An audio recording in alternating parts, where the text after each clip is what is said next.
Saurabh, and you're listening to my favorite talk show, The Weekly Show with Aditya.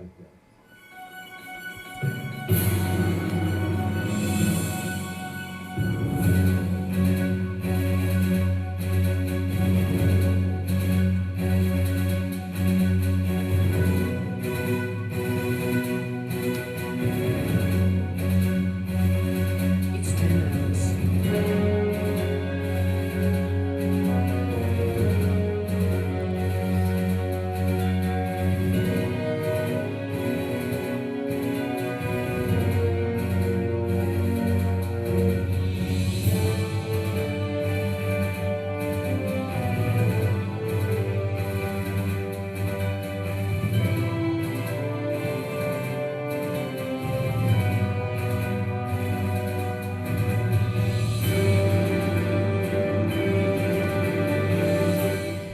This is episode 354 on the 21st of April 2021, and I welcome you on this beautiful and magnificent Wednesday morning.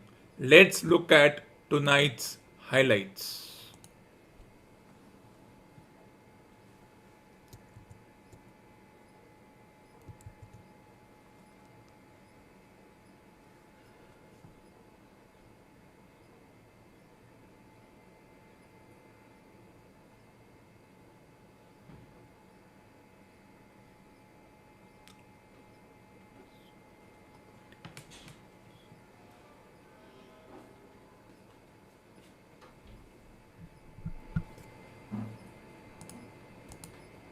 We shall start this morning's episode by discussing what is the significance and the symbol of grades as far as professional sports is concerned.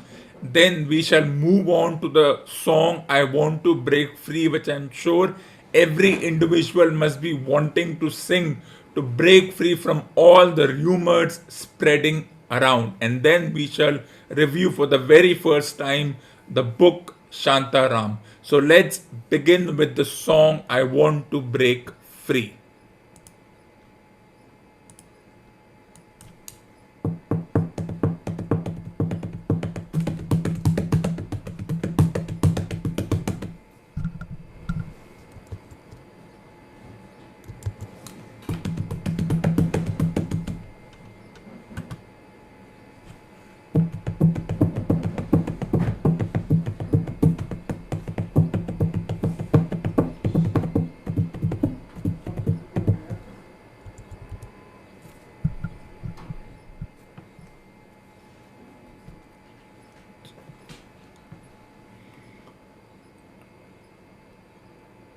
I want to break free. I want to break free. I want to break free from all your lies. You are so self satisfied. I don't need you. I got to break free, which is so true in the current scenario. God know God knows I want to break free. I've fallen in love. I've fallen in love for the first time. This time I know it's for real. I've fallen in love. Yeah.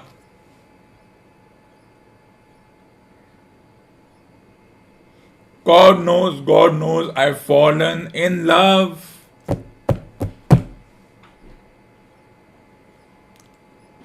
It's strange, but it's true. I can get over the way you love me like you do. Well, it's true in the current scenario. Everybody wants to break free, but I have to be sure when I walk out that door. Oh, I want to break free. Oh, I want to break free. Oh, I want to break free.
But life still goes on. I can't get used to live without you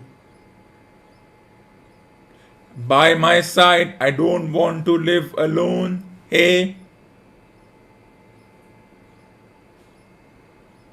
God knows, got to make it on my own. So baby, can't you see I got to break free?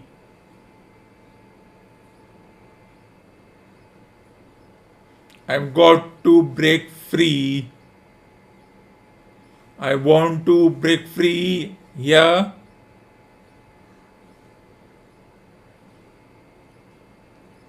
And thank you. I want to break free.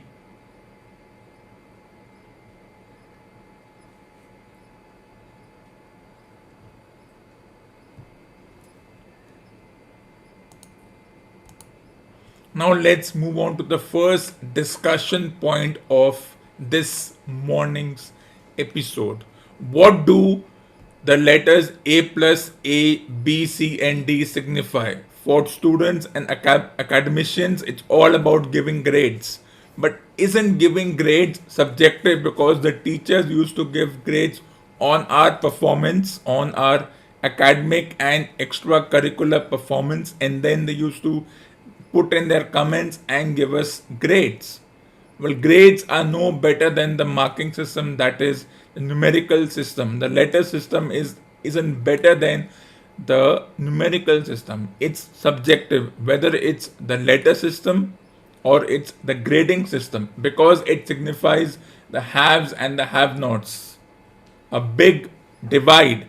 But what do these grades mean in professional sports, and how do the grading of players influence their performance? Well, if you look at the various football domestic tournaments, there is so much conversation around the formation of the Super League. Well, I am in support of it. It may be unethical, it may break down football as it is deemed to be, but you go where the money is. If a few clubs want to form their own tournament, there is nothing wrong with it. If they want to break away, they have their own reasons. It may not seem logical. We have seen UEFA, Serie A, and FA Cup, Emirates Cup, the EPL, the English Premier League football tournament, going on for so many years. We have formed a cocoon around it that there are no better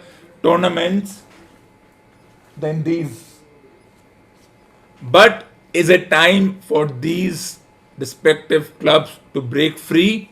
Maybe it is, as the song said. But let's come back to what do these grades mean in professional sports. Well, when it comes to a sport which is exaggerated in this country, that is cricket, players are graded according to their performance, and the grade reflects the contracts they receive over the years.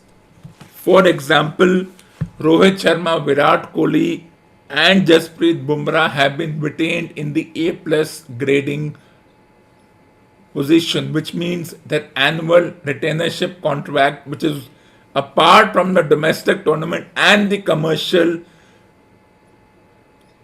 investments they receive, which is different from that. This is only when they work for international tournament, that is for the Indian Cricket Board. Eventually, the likes of Rohit Sharma, MS Dhoni, who is retired, but once upon a time he played, they were all part of the Indian Cricket Board. They are employees of the Indian Cricket Board, and it's often said that the Indian players are spoiled. Well, yes, they are the most spoiled. The Indian Cricket Board protects them. How? By giving them exorbitant amounts of money through contracts and through the Indian 20 over domestic competition, which is seen as a separate money earner, but it's all a part of the same umbrella, that they don't have to play for other tournaments, and then they don't have to worry about their investments or their livelihood at any point in time. Let's look at some examples. For example, in grade A are Virat Kohli, Rohit Sharma, and Jasprit Bumrah. And there's debate over whether a certain Ravindra Jadeja should have been given the contract for A plus,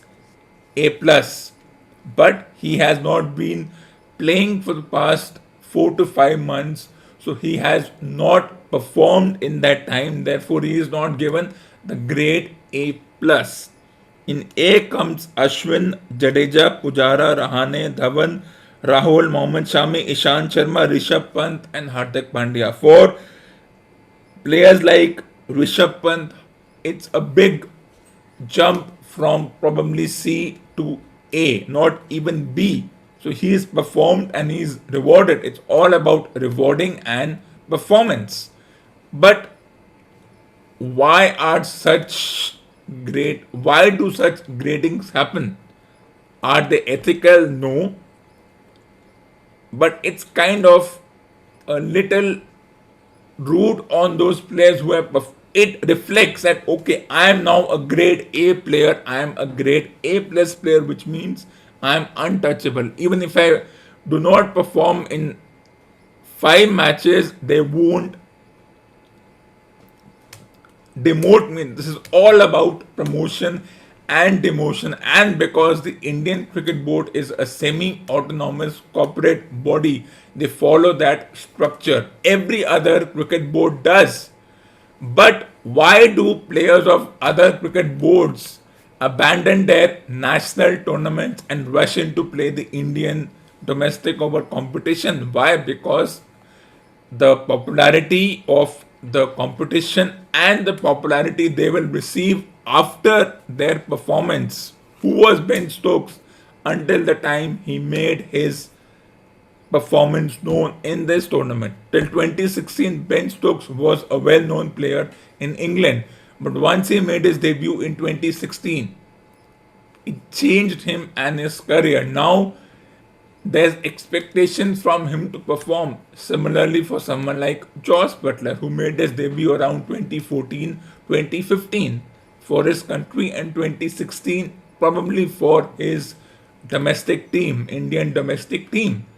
He was already a good player, but these performances put them on a higher pedestal. And the other cricket boards have it known that they do not have the revenue and the capacity to pay their players such higher exorbitant rates. So what does an A plus player receive? Well, that will not be revealed. Moving on. So in grade B, well, A is excellent, A plus is excellent, A is good, B is decent, C is fair, and D is poor. That is how the grades were given in schools. That if you get A plus, you are a brilliant player. Somehow A plus is like wow, you are exceptional. A is decent, and as you move down the letters, similarly, even when you read Harry Potter's Hogwarts, there was exceed expectation and other such grades given. So Umesh Yadav, Bhuvneshwar Kumar, Shardul Thakur, Mayank Agarwal are the players who were in grade B. But if you look at the salary that they receive over the years, even the ones in grade A, grade B, and beyond, it's not less. But what is more and what is less?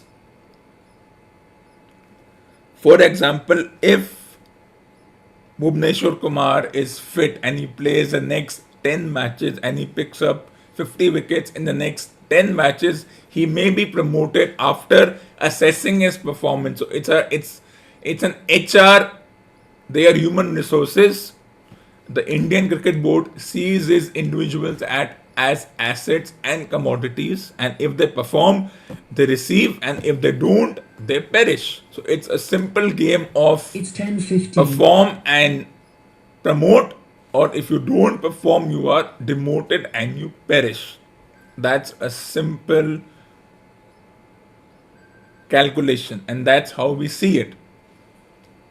It's all about money. It's been since 2001, ever since the Indian Cricket Board started looking at investments and money in a serious manner. Though there could be richer sports players, sports athletes than Kohli and Bumrah, etc.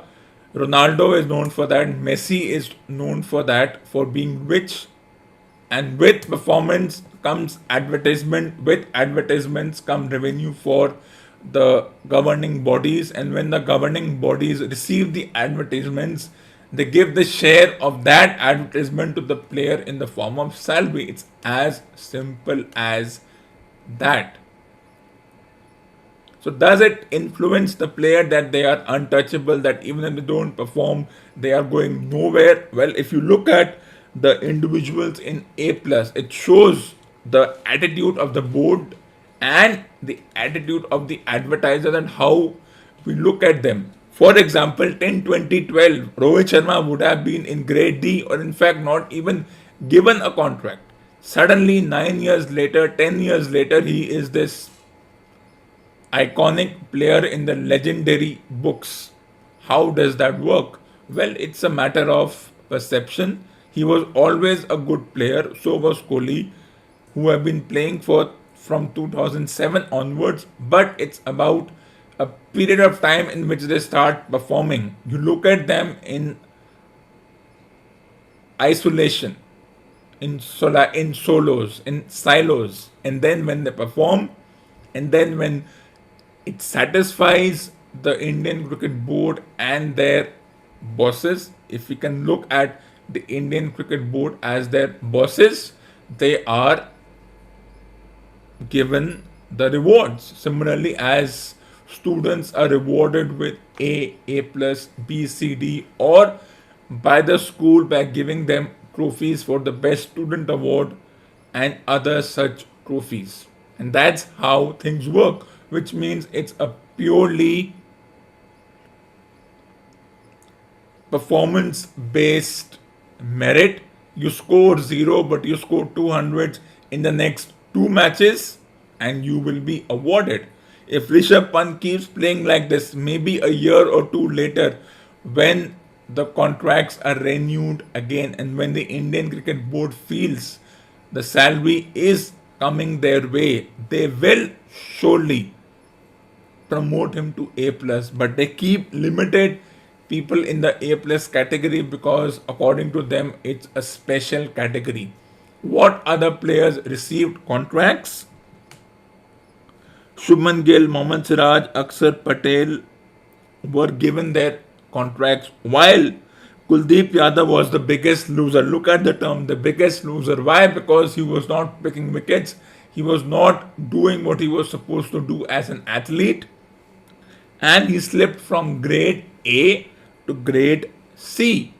There you go. How do grading of players influence their performance, or how their performance influence the players? It looks at both ways. Now Kuldeep Yadav went to grade C, which means will he continue to perform? Will he say no? The gradings don't affect me. I will still perform. For me, performing is more important than the salary I receive. I'm sorry, it doesn't work like that. Your salary influences your performance, and your performance influences your salary. Maybe Kuldeep Yadav won't be picked in the team because he's been downgraded. And that's the way things work. But let's do something different.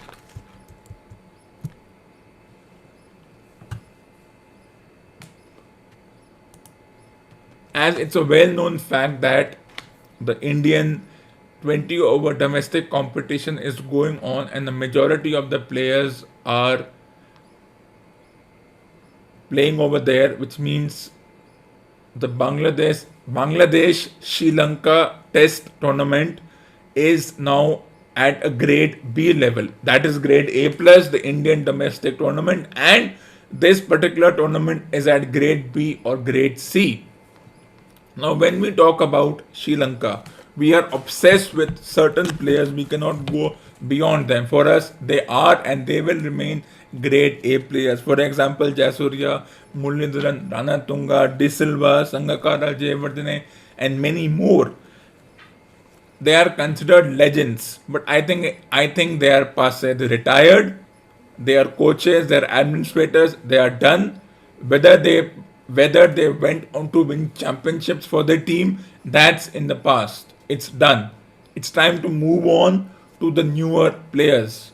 But then the way the mind works, when a certain group has influenced a sport, especially in countries like Sri Lanka where only one sport is given that kind of importance, then and the media and the commentators and everyone hypes them to levels which can't be seen, which are abstract levels. You can't look beyond certain groups of players who did well for their country, but they are retired. They retired decades ago. They are done. They were good. Well, that is subjective.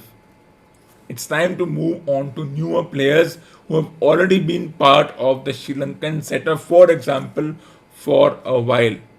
And another example is that two players who were supposed to be part of the Bangladesh team, but they are to make sure that their bank balance doesn't go undisturbed. They are playing for the Indian domestic league instead of playing for the their own country's tournament, and the cricket board cannot do much but look at it as a positive. If two players from Bangladesh are playing in that competition, it will allow other players from the national team to show that we can win or at least perform up to levels which are unexpected. For example, when West Indies chased 400 runs 400 runs. Nobody took that seriously. It's the same story with West Indies. We cannot go beyond certain players. We are just obsessed with them. They may have retired decades ago, but we give them that hype. Well, it can be unsettling after a while. And it's a disrespect given to the current setup. And that's the way the sport should be. You retired, you're done, move on. For example, Triple H, Shawn Michaels retired, move on. Look at new players. Don't compare them to the past. It doesn't work. For now, Bangladesh are 1 for 15 in 4.5 overs.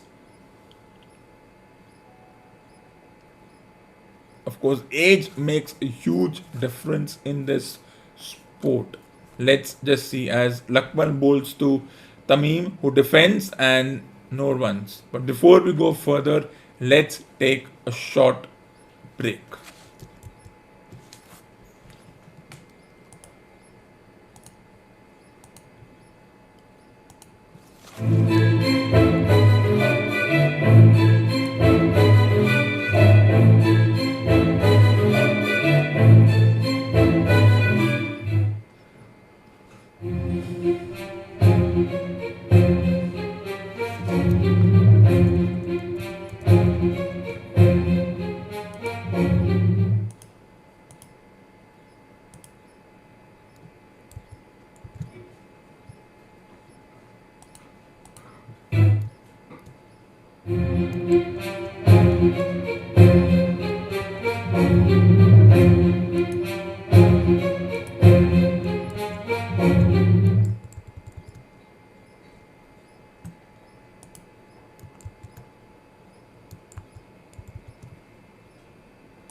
Welcome back after the break.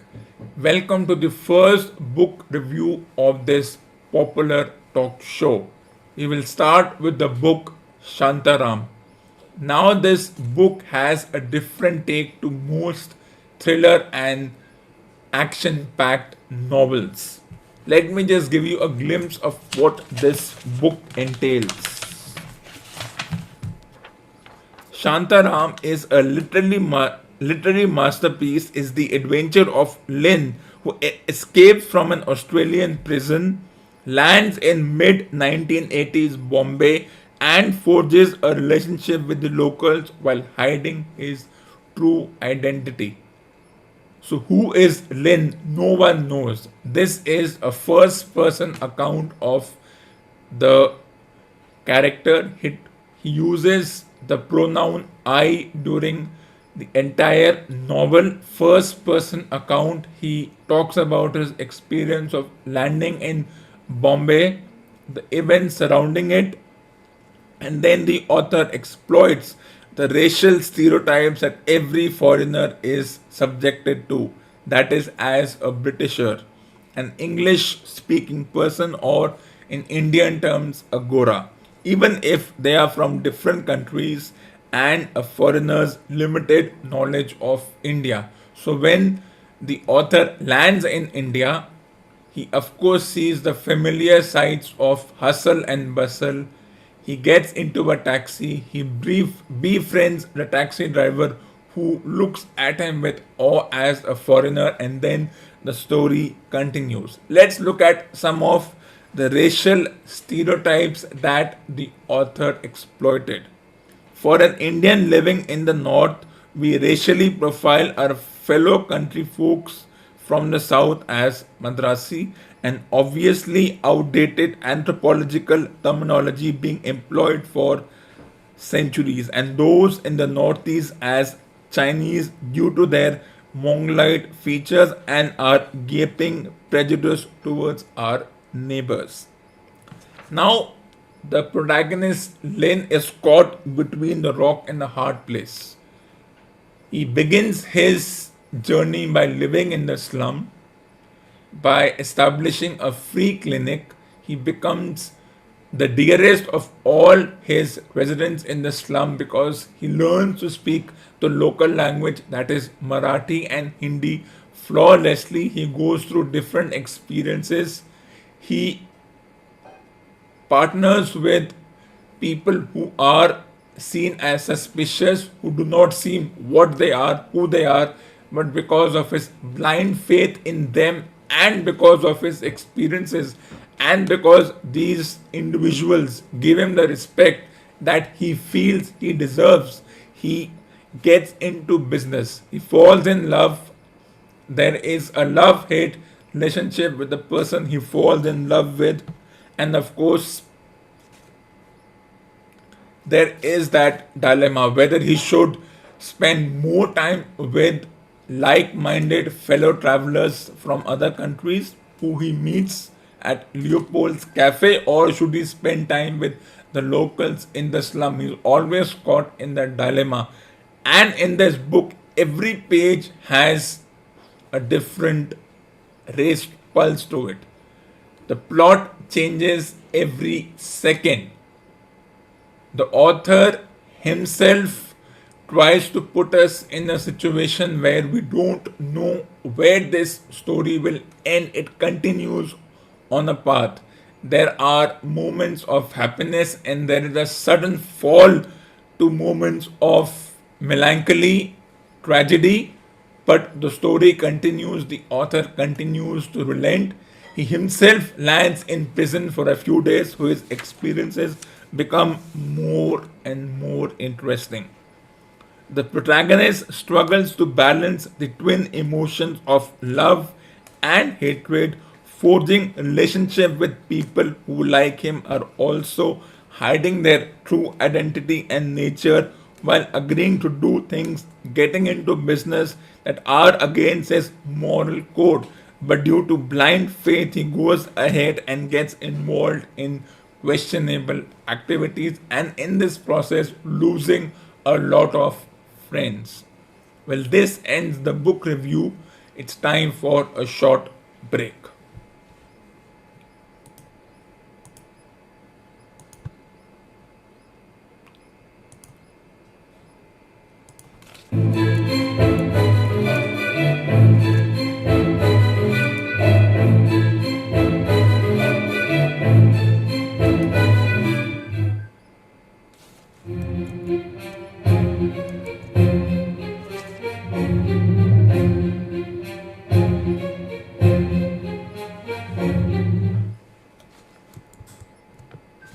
It's Welcome back 10:20. after the break.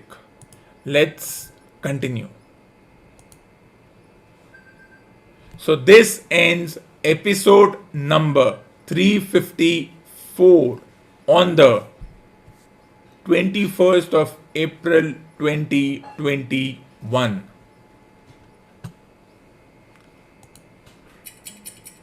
For more awesome content, tune into the next episode of the weekly show.